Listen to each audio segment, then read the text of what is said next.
या मेट्रोमध्ये पहिल्या फेजला नगर विकास राज्यमंत्री म्हणून सही करणारा मी आहे। कुठं होतात तुम्ही? तुम्ही होतात कुठं? ही कंटिन्युअस प्रोसेस आहे। तुम्ही याबद्दल क्रेडिट घ्यायला हरकत नाही, पण उठसूट उद्धव बाळासाहेब ठाकरेंच्यावर आरोप करायचे, त्यांनी काही केलं नाही। अरे लाजा वाटल्या पाहिजेत तुम्हाला। 2014 पासून तुम्हीच मंत्रिमंडळामध्ये आहात। हे आज मला महाराष्ट्रामध्ये विधानसभेमध्ये मला विचारायचं होतं। उठसूट तुम्ही त्यांना जबाबदार धरता। 2014 पासून तुम्ही मंत्रिमंडळात आहात। 2019 पासून आज ताग आहेत। तुम्ही नगर विकास खात्याचे मंत्री आहात। तुमची ही जबाबदारी आहे, तर कोणाची जबाबदारी आहे? अध्यक्षांना पाठीशी सातत्यानं घालतात। आणि म्हणून जे सांगत होते मुख्यमंत्री की त्या ठिकाणी आम्ही गिरणी कामगारांना पण घरं देणार होतो, 4 दिवसापूर्वी आझाद मैदानावर गिरणी कामगारांनी मोर्चा काढला। त्यांनी एक GR दाखवला की त्यांना घरं दिलेली जात आहेत। ती कर्जत तालुक्यामध्ये वांगणे आणि शेलू गावामध्ये, वांगणे आणि शेलूमध्ये, आणि त्या GR मध्ये लिहिलेलं आहे की तुम्ही घरं नाकारली तर तुमचा हक्क जाईल। आणि हे काय खोटं सांगतात सभागृहामध्ये? चड्डाची चड्डी। आणि अध्यक्षांची ही भूमिका आहे की आम्ही हे खोटं ऐकून घ्यावं। आम्ही ऐकून घेतलं, पण त्याच्यावर काही प्रश्न विचारू नये हे अध्यक्षांना म्हणायचं आहे। आणि म्हणून अध्यक्षांना सुद्धा अदानीला वाचवायचं आहे। मी एक्साइट झालेलो नाही, माझा BP हाय झालेला नाही, पण अध्यक्षांनी संपूर्ण सभागृहाची गरिमा ही धुळीस मिळवलेली आहे। हा डायरेक्ट माझा अध्यक्षावर आरोप आहे, डायरेक्ट आरोप आहे। अध्यक्ष दुतोंडी आहेत, भेटल्यानंतर वेगळं बोलतात आणि वेगळं त्या ठिकाणी वागतात। आणि म्हणून असंघटित कामगारांचा विषय निघाला नाही, परभणीचा विषय निघाला नाही, फक्त मुंबई मुंबई मुंबई। अरे तुमच्या हातात तुमचं खातच तुमचं आहे ना, काय मेहरबानी करता? काय मेहरबानी करता? उठसूट तुम्ही त्या ठिकाणी जा। आज जवळजवळ 11 वर्ष सतत तुम्ही मंत्रिमंडळामध्ये कायम आहात। तुम्ही राज्याचे मुख्यमंत्री झालात, तुम्ही उपमुख्यमंत्री झालात।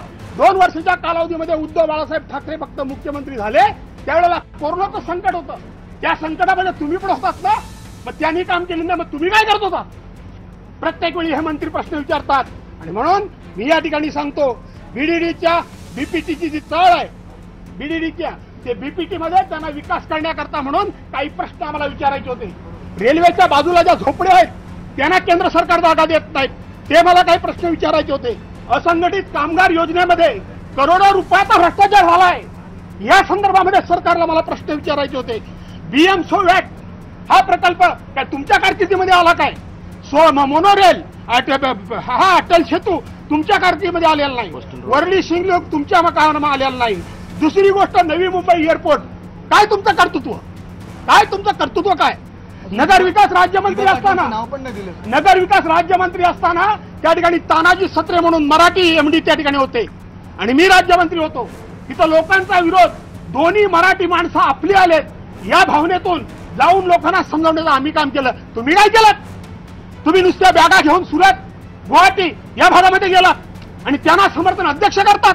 आज माझा राग अध्यक्षांच्यावर आहे, आम्ही शांतपणे ऐकून घेतलं। आणि म्हणून पुणे आता मिसिंग लिंकचा उल्लेख त्यांनी केला। अरे केला खरोखर आहे, पण हिंदुहृदय सम्राट शिवसेना प्रमुख मान्य बाळासाहेब ठाकरेंमुळे 1995 साली युतीचं सरकार होतं, त्यावेळेला मुंबई पुणे रस्ता त्या काळात झाला। ही कंटिन्युअस प्रोसेस आहे। त्यानंतर पुढचा एखादा टप्पा तुम्ही केलात तर काय मेहरबानी केलीत काय? आणि म्हणून मला या ठिकाणी तुम्हाला सांगायचं आहे की BSTचा आमच्या आदित्याने 5000 रुपये BSTच्या लोकांना मदत करण्याकरता सांगितलं, त्याच्यावर तुम्ही बोलायला तयार नाही। अदानीच्या विषयावर गोलगोल गोलगोल गोलगोल, फक्त धारावीची लोक त्या ठिकाणी चांगल्या घरात राहू नये काय, हे नाही काय, ते नाही काय। मला वाटत नाही नगर विकास मंत्र्यांना चर्चेमध्ये घेतलं असेल मुख्यमंत्र्यांनी, अदानींनी घेतलेलंच नसेल।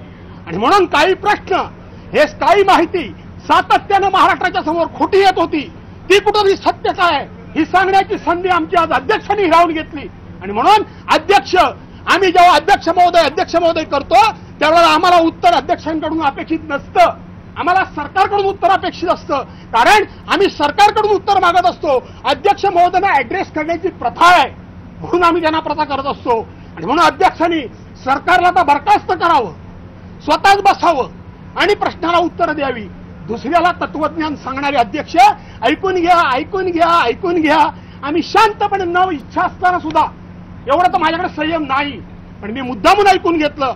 आणि म्हणून ज्या ठिकाणी आज जे झालंय ते उभ्या महाराष्ट्रानं बघितलं, हे तुमच्या माध्यमातून आम्ही या ठिकाणी सांगण्याकरता। जरा एक मिनिट, असं आहे की प्रत्येक आमदार हा तयारी करून येतो। 293चा प्रस्ताव हा पूर्ण महाराष्ट्रातून आलेला असतो, आठवड्याला एक प्रस्ताव येतो, या प्रश्नांची उत्तरं अनेक मंत्र्यांनी द्यायची असतात, एका मंत्र्यांनी द्यायची नसतात. कारण इंडस्ट्रीजचा प्रश्न असतो, रेव्हेन्यूचा प्रश्न असतो, शेतीचा प्रश्न असतो, इरिगेशनचा प्रश्न असतो, लँड ॲक्विजिशनचा प्रश्न असतो, इरिगेशनच्या लँडचा प्रश्न असतो. मला आठवतं जयंत पाटलांनी इरिगेशनच्या लँडच्या स्कॅमचा प्रश्न काढला होता, अलॉटमेंट ऑफ लँड. मी येऊरच्या आदिवासी घोटाळ्याचा म्हणजे आदिवासी जमिनी हस्तगत केला त्याचा प्रश्न काढला. वन जमिनी कशा ताब्यात घेतल्या ते प्रश्न. आमची प्रश्नच अनुत्तरित, प्रश्नाला उत्तरच नाही. आम्ही दिवस दिवस अभ्यास करतो, आम्ही प्रश्न तयार करतो, अर्धा तास 40 मिनिटं भाषण करतो. अपेक्षा काय असते तर सर्वसामान्यांची प्रश्न जी आम्हाला मांडण्याची संधी या लोकशाहीच्या मंदिरात मिळते त्याला उत्तरं येतील. हे सगळं अनुत्तरित राहायचं तर विधानसभेची सँटिटीच खतम होईल. या मंदिराचं महत्व खतम करण्याचं काम सुरू झालंय. हे आम्ही अध्यक्षांच्या निदर्शनास आणू इच्छितोय. तेच करतायत. उत्तर एका विषयाचं उत्तर, बाकीच्या विषयांचं काय? 293चा प्रस्ताव हा पूर्ण महाराष्ट्राचा असतो. तो एका प्रश्नावर नसतो, एका मंत्र्याचा नसतो. आता हे बोलायचं नाही मग बोलायचं काय? आणि आम्हाला अध्यक्ष नियम सांगतात, नियमामध्ये एका दिवशी 3च्या वर लक्षवेधी घेता येत नाहीत. गेले 4 दिवस 20 लक्षवेधीमध्ये अध्यक्षांचा जीव का गुंतलाय हे महाराष्ट्राला कळलं पाहिजे. काय करायचं तर तुम्हाला करा. मी आता सांगितलं सभागृहामध्ये मला सस्पेंड करणार ना, करा सस्पेंड. का अध्यक्षांचा जीव का गुंतला लक्षवेधीमध्ये? का विधेयकावर त्या ठिकाणी चर्चा का होऊ शकत नाही? हे कायदे मंडळ आहे, कायद्यावर चर्चा नाही का? परवानच्या दिवशी जनसुरक्षा विधेयक ज्याला आता डाव कडवं काय म्हटलं, का चर्चा का नाही घडवून दिली? का घडवून दिली नाही चर्चा? या ठिकाणी हे पाप आहे आणि म्हणून त्या पापामध्ये अध्यक्षांनी सामील होता कामा नये हा माझा आक्षेप आहे. सरकार विरुद्ध आम्ही लढू. आम्ही संख्येनं कमी असलो तरी त्याची पर्वा आम्हाला नाही. पण हे अध्यक्षांचं वागणं हे महाराष्ट्राच्या परंपरेला त्या ठिकाणी लाज आणणार आहे, शोभा न देणार आहे आणि महाराष्ट्राची उज्ज्वल परंपरा मातीत घालणार आहे. हे माझं म्हणणं आहे. जाणार सभागृहात जाणार, कळणार नाही. शंभूराज देसाई म्हणतात आदित्य ठाकरे आणि भास्कर जाधव यांच्यावर कारवाई झाली पाहिजे. हातवारे केले आणि हातवारे करून तुम्ही अवमान केला आहे.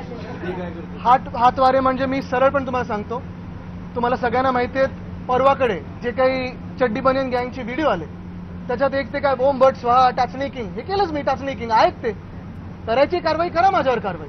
पण जे गद्दार उपमुख्यमंत्री म्हणून बसलेले आहेत, एवढे एहसान फरमोश नमक हराम व्यक्ती मी पाहिली नाहीये. एवढी निर्लज्ज व्यक्ती मी माझ्या आयुष्यात पाहिली नाहीये. तसं पाहिलं गेलं तर गेले 3 आठवडे विरोधी पक्ष म्हणून असेल किंवा सत्ताधारी पक्ष म्हणून असेल, आम्ही दोन्ही बाजूनी मंत्रिमंडळाला अनेक विषयांवर प्रश्न उपस्थित करतोय, घेरायचा प्रयत्न करतोय. हेतू काय नुसतं आमचं ते बॅकफूटवर जातील, आता हे होईल आता हे होईल असं नाहीये. पण जे आम्ही प्रश्न उपस्थित केलेले आहेत, मग ते बीएससीचे असो, शेतकरी आत्महत्याचे असो, धारावीच्या जमीन घोटाळ्याचे असो किंवा कुठचेही इतर विषय असो, हे विषय आम्हाला सरकारकडून उत्तर पाहिजे आणि पूर्ण विधिमंडळाला पाहिजे. मग दोन्ही बाजूच्या विधिमंडळाला पाहिजे, दोन्ही बाजूच्या आमदारांना पाहिजे. एवढ्यासाठीच कारण आम्ही जनतेतून निवडून आलेले लोक आहोत आणि आम्हाला आमच्या मतदारसंघाला जनतेला उत्तर देणं भाग पडतं, गरजेचं आहे, ते आमचं कर्तव्य देखील आहे. पण हे सगळं होत असताना आपण माझं परवाचं भाषण ऐकलं असेल, 293चं भाषण, त्याच्यात मी अनेक विषय मांडले. मग धारावीत होणारा जगातला सर्वात मोठा जमीन घोटाळा असेल, बीएसटी कशी हे संपत चाललेले आहेत, शिक्षण कसं ह्यांनी वाट लावून ठेवलेली आहे, आरोग्य खात्याचं कसं ह्यांनी वाटोळं करून ठेवलेलं आहे, अनेक विषय जे मी मांडले त्याच्यावर आज जे काही मी समोरून उत्तर ऐकत होतो नगरविकास खातं ज्यांच्याकडे आहे, आणि म्हणून मी ऐकलंच नाही. कारण असंच घाणेरडं रटाळ भाषण हे ऐकण्यासाठी आणि 2-2.5 वर्ष जे खोटारडेपणा चालू आहे त्यांचा, हे ऐकण्यासाठी की मी इथे आलेलो नाहीये. उत्तर आम्हाला पाहिजे होती. बरं, राईट टू रिप्लायसाठी गेलो तेव्हा समोरून आरडाओरडा सुरू झाला आणि मग जे आहेत त्यांना तोंडावर बोललो की तुम्ही गद्दार आहात, सुरतेला पळून गेला होतात, डरपोक आहात, पैशासाठी पळून गेला होतात. तसं पाहायला गेलं तर राईट ऑफ रिप्लाय दिला असतं तर मी विचारलं असतं मुंबई पुणे मिसिंग लिंकमध्ये एवढं कॉस्ट एस्केलेशन का झालंय, डिले का झालाय? नॉर्थ बाउंड जो कोस्टल रोड आहे त्याच्यात तुम्ही किती वेळा कॉन्ट्रॅक्टर बदललेत, 6,500 कोटीचं काय एस्केलेशन केलेलं आहे? कोस्टल रोड ज्या मिनिटाला आमचं सरकार पडलं किंवा पाडलं या निर्लज्जांनी, तेव्हा देखील तुम्ही एस्केलेशन केलं. जिथे जिथे भ्रष्टनाथ मिंदेंनी हात घातलेला आहे, मग ते रस्ते असतील कुठेही असेल, सगळीकडे ह्यांनी पैसे काढण्याचं काम केलेलं आहे. बढ़ते रहिए fight against criminal daily newspaper.